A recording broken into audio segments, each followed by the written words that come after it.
KHONG da SOKPADAGI LAIYENGDUNA LEIRABA MATUNG OPERATION TOUNABA HOTNABADA Leikhidrabi Hijam Ibemcha Meeshi Mari Leinana Semkhiba Jac na Bandh Touba Houkhre RIMS Authority da ngarangdagi hauna Jac na Meeshi aduda chenaba seng putoktuna chairak fanghanaba thamkiba wafumgi matangda warol ama faba phongdolaktabana maram oiraga Penadraba miyam amadi Jac na sekmai lambi paringda ban adu tauba haukhibani Meeshi asi doctor na thawoikidaba amadi hida kapsinbada soibana maram oiraga Leikhidrabi haiba Jac na thamlakpaga loinana karigumba makhatana hiram asigi matangda mari lenaba singna wafam ama fawba thamlaktrabadi makhatana akanba khongsang changsilakani haina Jac gi convener na phongdorakli hiram asigi matangda ekhoigi paumi yumlambam akas ki paudam ama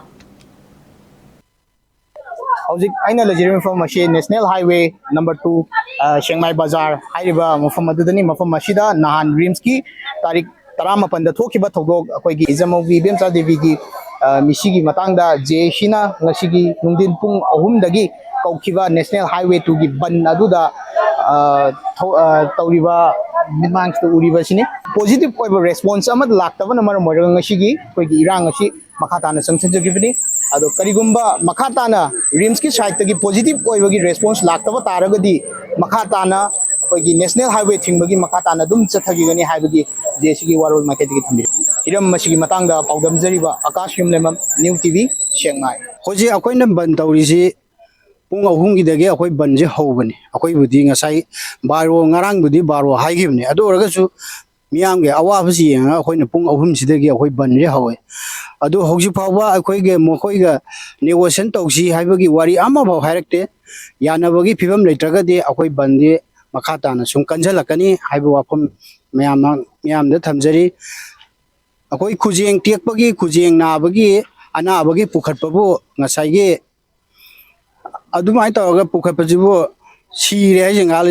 adudi yamna mong tadaba manipur gi doctor gi mong tadaba polamakak yaureba aduduna aikoi praja miyamna yabham thokte masidi akoi Chiangmai khakinate leiriba manipur praja punamakna masi akoi gi banje sawgapham thoi haibo pham ji thamjege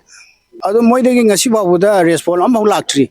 akoina Jac gi side gi thamgiba demand singdo response kaiguma amau lakte moi tumina dum leisele akoigi medical gi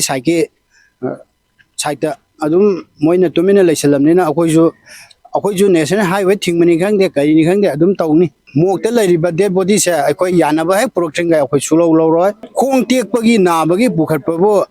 sibajibu hongnabraba yade aduna manipur praja miyamna akoigi manipur da leiriba doctor singje yamna section re haibase khangbe darka oire yam doctor da pukhalaga sirisi masing khangre yamna yamle aduduna aikoi masidi karigumama akoi doctor singsida para ama tambibam changi